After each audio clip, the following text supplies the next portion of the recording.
Green tea, and particularly matcha, represents one of the most thoroughly researched beverages from a health perspective, and while it's not traditionally Mediterranean, it aligns extraordinarily well with the antioxidant and anti-inflammatory emphasis of Mediterranean dietary patterns.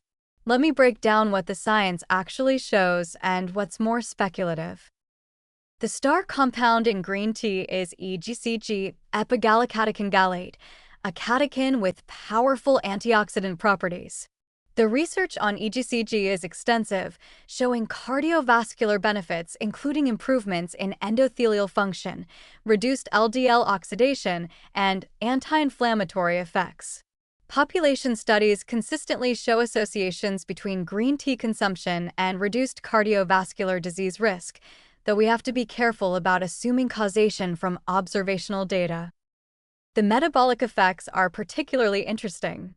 Green tea appears to slightly increase metabolic rate and fat oxidation, though the effect is modest. We're talking about an additional 70 to 100 calories burned per day at most, not magic weight loss.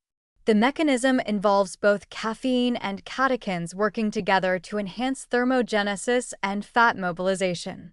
For individuals following Mediterranean diets for weight management, green tea can be a helpful adjunct, but it's not replacing dietary quality and portion control.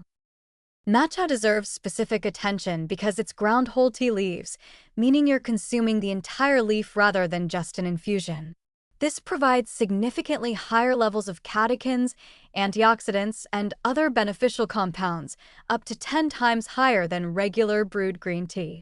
You're also getting more caffeine, which is something to consider for caffeine-sensitive individuals or those drinking it later in the day.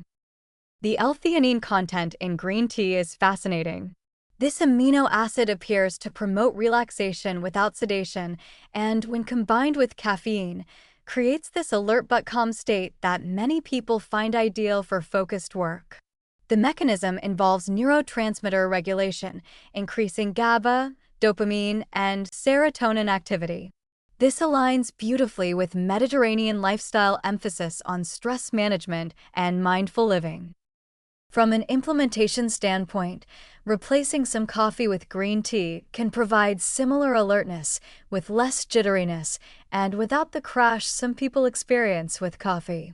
The caffeine content is lower, about 30 to 50 milligrams per cup versus 95 milligrams in coffee, but the L-theanine modulates how that caffeine affects you. Using green tea as cooking liquid for grains is a clever way to infuse antioxidants into everyday foods. Cooking quinoa or couscous in cooled green tea adds subtle flavor and those catechins without requiring you to drink additional beverages.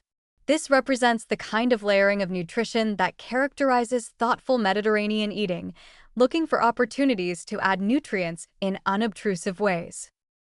The timing of green tea consumption matters for maximizing benefits.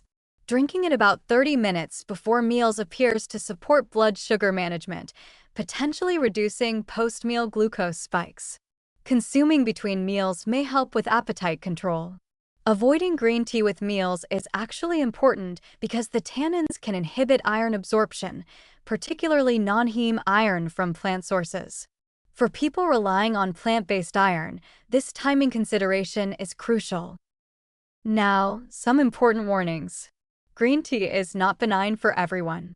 The caffeine content, while lower than coffee, can still cause issues for caffeine-sensitive individuals, anxiety, insomnia, elevated heart rate. Pregnant women need to limit caffeine from all sources, including green tea. The recommendation is generally under 200 milligrams caffeine daily during pregnancy, meaning green tea should be consumed in moderation. There are cases, rare but documented, of liver toxicity associated with concentrated green tea extracts or supplements, particularly when taken in very high doses on an empty stomach.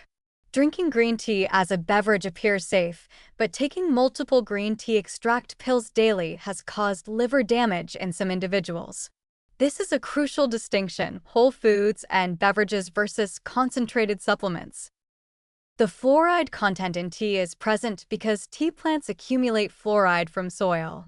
For most people, This is not concerning and may even benefit dental health, but individuals with kidney disease who have impaired fluoride excretion need to be aware. Quality matters significantly with green tea. Pesticides used in tea cultivation can concentrate in the leaves, so organic certification is worth considering. The processing matters too. Japanese green teas are typically steamed, while Chinese green teas are pan-fired, creating different flavor profiles and potentially affecting antioxidant content. The preparation technique affects nutrient content. Water that's too hot can destroy catechins and create bitter flavor.